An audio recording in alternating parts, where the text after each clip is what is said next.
Welcome to today's episode of Magnus Mindset Podcast, where it's our mission to help you grow in the skills, knowledge, and relationships to help you live your best. I'm your host, Tim Balo, and if you haven't done so already, be sure to hit that subscribe button so that you never miss another podcast episode. Well, all right, Magnus Tribe. Hey, I am excited about today's topic. Not so much just because, I'm excited about the topic in general. I just know that I need to hear this message myself as well. You know what? It is so easy for us to drift into negativity these days. I find myself always sort of on edge, and I just feel like there is this really big epidemic of negativism in our world. And I can tell you wholeheartedly that a negative outlook never leads to a positive life. And what I wanted for us to talk about today is just this topic of choosing to be optimistic. When you're an optimist, you have this, hey, my cup runneth over, and therefore I am blessed. But the pessimist side says, my cup runneth over, there's going to be a mess. Pessimism, which is kind of having that critical negative mindset, we tend to view negative events as very personal and very permanent. We say that they're personal because it's my fault. I'm no good. I'm a failure. I'm unworthy. I'm incapable. I blew it. That's all very personal. We also look at those things as being very permanent. That is, bad things, hear the words, always happen to me. It's never going to change. We use those words always and never. We develop this victim mindset, and many things can go wrong, but there are all over the world things are going right. So we can shift our thinking from being critically negative, that pessimism, to being more optimistic. There's an ancient Jewish proverb that says that if you search for good, you will find favor. But if you search for evil, it will find you. So how do we shift over from this searching for evil or looking for the negative, always seeing the negative mindset, instead getting to a place where we can choose to be optimistic? Well, here's one thing I just want us to have as a backdrop to this as we talk about this, that optimism is not just a denial of reality. It's not simply saying, hey, everything's good, it's no big deal, and just sort of pushing everything under the rug, as it were, and sweeping it away. Optimism is also not some naive hope or some wishful thinking that we're just denying the reality and hoping for the best wishfully. No, instead, optimism really is a confidence about the future. It is a confidence in a successful outcome. Optimism is envisioning a better, brighter tomorrow. When it comes to choosing to be optimistic, I want to give you 5 practical things that you can do to help shift your thinking and your mindset to be more optimistic. Number 1, we need to appreciate both the good and the bad in our life. Okay, number 1, we need to appreciate both the good and the bad in our life. Being optimistic doesn't mean like you feel happy all the time. Instead, it means you're accepting that which is both negative and positive feelings as they're sort of a natural part of life. When you appreciate all the things that happen, it increases your resilience to be able to face that uncertainty. And when you're optimistic, you look at the potential benefits or the life lessons that you can learn even in the most difficult situations. There's something that's called the yang or the yin yang, which shows sort of that balance between the dark and the light. We recognize that there is good and bad that happens in our lives. Certainly the negative things that may happen in our life that we would see as being difficult situations, those are oftentimes where we grow the most.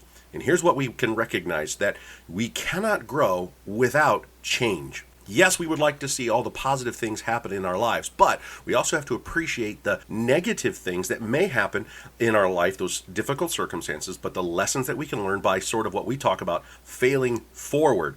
I had some difficult situation, but I'm not going to look at that as a negative. I'm going to look at that as a learning opportunity. We think of negative things as maybe temporary rather than a permanent state. We look at negative thoughts or feelings. We examine them. We think of alternative ways to respond to those. And as we look at those negative situations, we have a more curious mindset. We ask, what needs to change? Why is this, in my mind, considered a negative thing? And how can I begin to take steps in a different direction, more into my potential? What lessons can I gain from this at the end of the day? This is all part of appreciating both the negative and the positive things, the good and the bad in our life. Number 2, if we want to choose to be optimistic, then we really have to work on challenging negative self-talk. challenging our negative self-talk. We talked about this a little bit before when we talked about sound bites and the playlist that we have running through our head, but self-talk is just that whole thing. We don't have what it takes. My life stinks. Things are bad. They're getting worse. The economy is doomed. My family's falling apart. The school system stinks. Right? We have all of these things that are just running over and over and over and over in our head. But we want to look at challenging that negative self-talk by approaching things a little differently. So when you want to, say, strengthen a relationship, then in your inner advocate, you're going to look at things that when something bad happens, instead of blaming yourself or telling yourself that you should do, you need a lot of, you should have, and you missed out, you're going to try to frame that with a thought that's more positive. If you have a difficulty doing this, try writing it down. The negative thought you're having throughout the day, cross that out and put something more positive that you think that you could focus on instead. Again, we're going to challenge that negative self-talk. Number 3, we're going to be positive in your actions toward others. If you want to choose to be optimistic, then we're going to be positive in our actions toward others. I can tell you right now that volunteering and charity work do a lot to enhance your mood and help boost your overall outlook on life. You don't have to engage in some kind of organized work every day to feel better, but you can simply do some random acts of kindness. Practice that as you have opportunity, and that can really give you a boost to help make you feel better about your own world. So, for example, you might buy a coffee for the person in line behind you, or you could step up and pay for groceries for someone in the store. You might go ahead and take out your neighbor's garbage can for them while you're setting out your own. It's just those little tiny acts of service, acts of kindness to those around you. I'll tell you what, positivity and kindness has sort of a ripple effect, and that encourages others to be positive towards other people as well. So when you are actively increasing the positivity, it has a ripple effect to those also around you. All right, number 4, we're going to surround ourselves with positive people. Oh my goodness, this is a big one. If you are constantly in conversations with people who are always being negative, always being critical, whether it's about themselves and they have a victim mindset, or it's about other people that they're always complaining about other situations, then that's never going to help your mindset. You need to hang out with other optimists, because being optimistic will help to start to feel like less awkward. It's more natural for you to be thinking in those terms. It also gives you the opportunity to pick up maybe some new tricks on how to think positively, how to approach challenges, how to focus not on the negative of the situation, but the opportunities that are available to you. When you are feeling down, positive friends and family can come along and help support you. They encourage you. They help you to look on the bright side by not giving you axioms or any of those other little phrases, cliches and things. They can actually know who you are and be able to encourage you in those ways. It's a great way to help you achieve more balance and more peace and more fulfillment in that good support system. You really need to have those optimistic friends who can surround you. And number 5, I want to encourage you to adopt a healthy and active lifestyle. If you are struggling with the negative, if you're struggling with this pessimism, I'm going to encourage you to get active.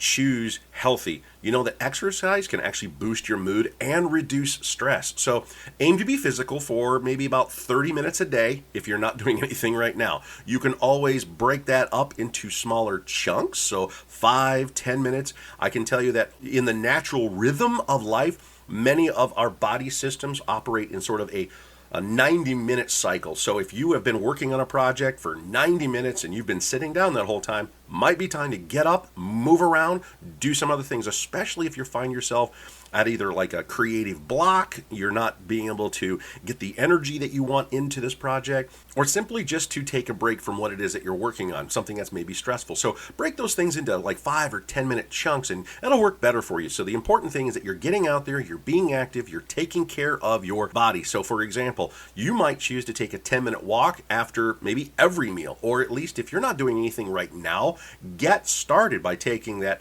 half-hour walk after your dinner meal as the weather permits. So if you want to increase your happiness, you need to make sure that you're taking care of not only your mind, but your body as well, because that's what houses sort of your heart, your soul, all of those things. You are a whole person. When you're looking at trying to be more optimistic, you may come up with a list of things in your life that you want to change that you feel that are sort of bringing you down. Then start to tackle those things one by one. It makes it so much more tangible in implementing the change in that part of your life. And the reality is that as you look at this, as you adopt that healthy and active lifestyle, that one part of your system changes, whatever it is that you do on the daily, whatever you do on the weekly, whatever you do on the monthly, all of those other parts of your system, they start working differently too. So you might find that a small change can actually, in that course of 1 degree of change over time, can actually create large change in some of the other areas later on down the road. So lots of small things can actually sometimes help the bigger things to start and look, feel better too. I want to give you one last conclusion thought here, is that I'm not an optimist because of how I feel today. I'm an optimist because I choose to be. I can choose to be optimistic about my life, my situation, my relationships. Here's an illustration I want you to keep in your mind as you go throughout the rest of the day.